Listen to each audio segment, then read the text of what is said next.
everyone, I am Kalpna and you are watching Art of Creating Life.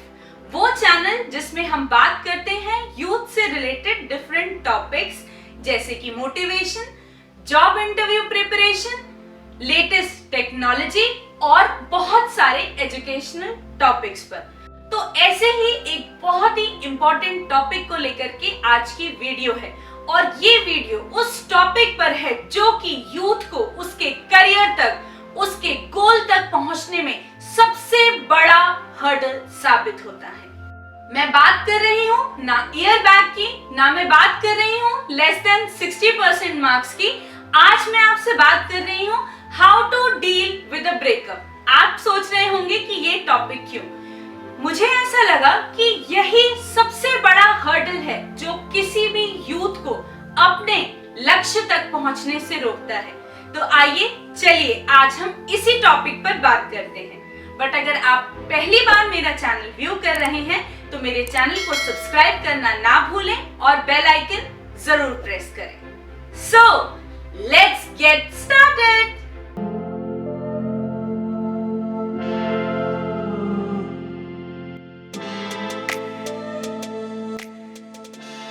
Friends, being a faculty मैंने कुछ observations note down की regarding students जिनका breakup होता है। सबसे पहला लॉस है कि वो स्टूडेंट ऐसा सोचता है कि अब सब कुछ खत्म हो चुका है और जनरली स्टूडेंट्स टीचर्स तक आकर के ये बात नहीं बताते हैं।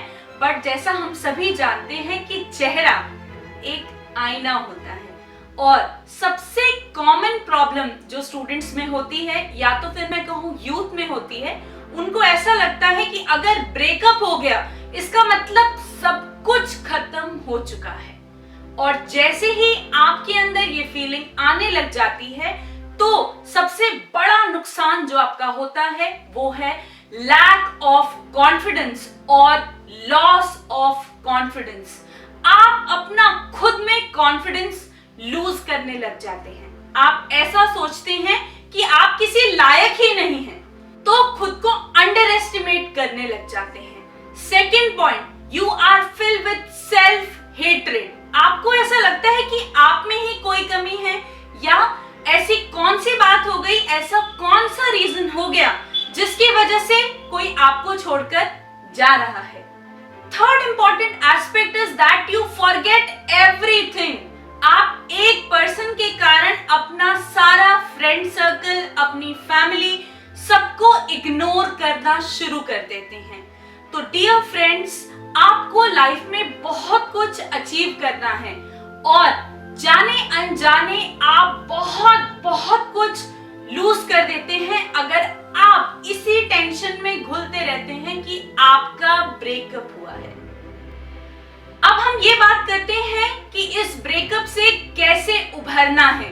तो सबसे पहले और मोस्ट इंपॉर्टेंट एस्पेक्ट है कि आपको खुद से ये प्रॉमिस करना होगा कि आप इससे बाहर आना चाहते हैं। ना कोई किताब, ना कोई इंटरनेट, वीडियो, फ्रेंड, कोई भी आपकी उतनी हेल्प नहीं कर सकता जितनी हेल्प आप अपनी खुद कर सकते हैं। तो सबसे पहले आपको खुद से ये प्रॉमिस करना होगा आज और इसी वक्त that you want to come out of this. अगर आप बहुत दुखी हैं तो आपको ये प्रॉमिस करना होगा कि यार लाइफ थोड़ा ना खत्म हुई है, अभी बहुत कुछ है जीवन में करने के लिए। तो सबसे पहले खुद से प्रॉमिस करें कि अब आप और दुखी नहीं रहेंगे।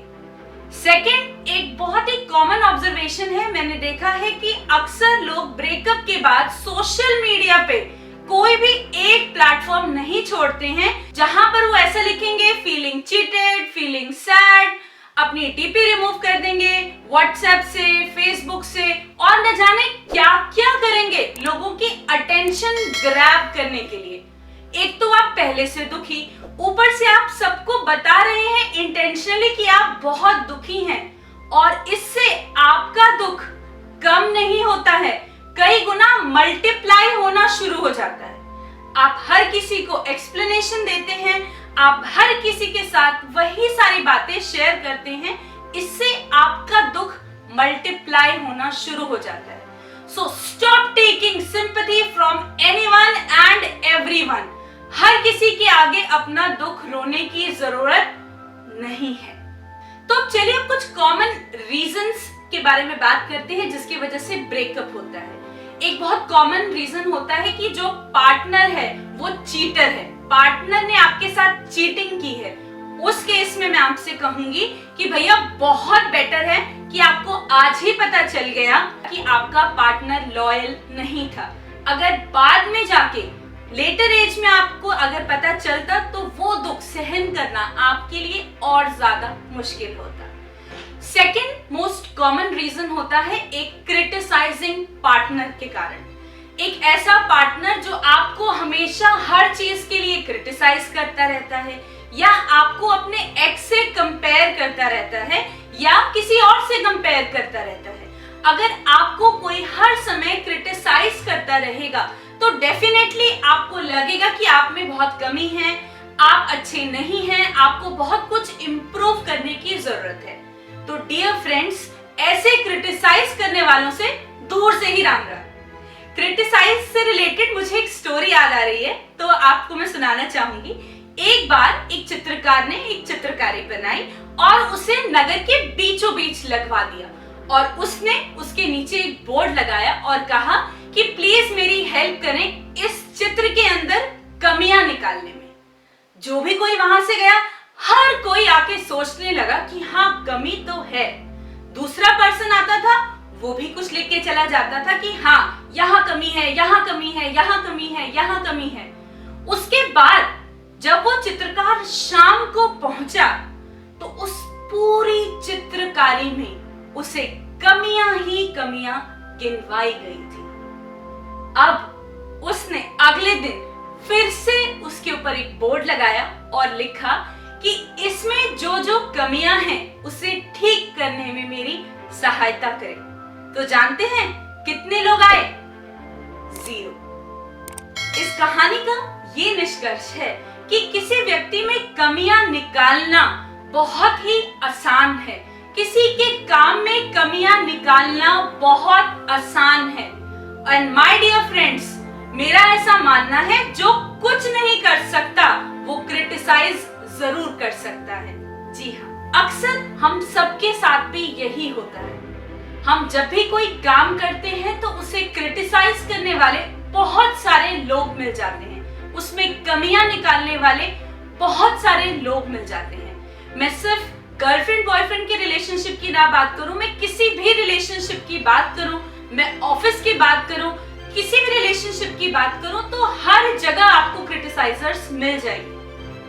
और आपको ऐसे लोगों से दूर रहना है जो कहीं आपके माइंड में गलती से भी ये थॉट ना लेकर आए कि आप यूजलेस हैं या आप जो काम कर रहे हैं उसमें कमी है। तो ऐसे क्रिटिसाइजर्स से हमें दूर रहना चाहिए।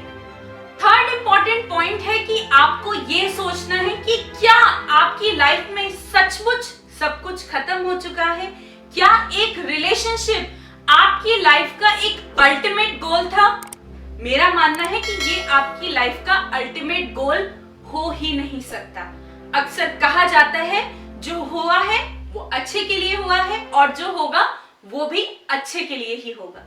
तो खुद पर ट्रस्ट रखें, खुद पर भरोसा रखें, चीयर अप करें और खुद को सराउंड करें एक पॉजिटिव एनवायरनमेंट के साथ, अच्छे सॉन्ग्स के साथ, अच्छे फ्रेंड्स के साथ जो आपको हमेशा मोटिवेट करते हैं, आपको हमेशा चीयर अप करते हैं। और किसी और की जरूरत क्यों है? सबसे पहले लव योरसेल्फ। जी हाँ, खुद को अप्रिशिएट करें, खुद को सराहें और खुद के लिए समय निकालें। Last but not the least, the most important point is that youth of the nation is the future of our country. आप, जी हाँ, आप ही हमारे देश का भविष्य हैं। ये पूरा राष्ट्र आपका इंतजार कर रहा है कि आप ऐसा जरूर कुछ न कुछ करेंगे जिससे कि आप अपना, अपने परिवार का, अपने समाज का नाम रोशन करेंगे। तो जागिए, बाहर निकलिए इस दुख से, क्योंकि आपके ऊपर पूरी राष्ट्र की जिम्मेदारी है और आप बहुत इंपॉर्टेंट हैं। इसी पॉजिटिव थॉट के साथ मैं आपसे कहना चाहूंगी, अगर आपको ये वीडियो पसंद आया हो तो इसे लाइक करना ना भूलें, चैनल को सब्सक्राइब करें और अगर आपकी कोई भी प्रॉब्लम है जिसमें मैं आपकी हेल्प कर सकती हूँ तो प्लीज कमेंट सेक्शन में उसे मेंशन करें। Stay connected, stay motivated. Thank you.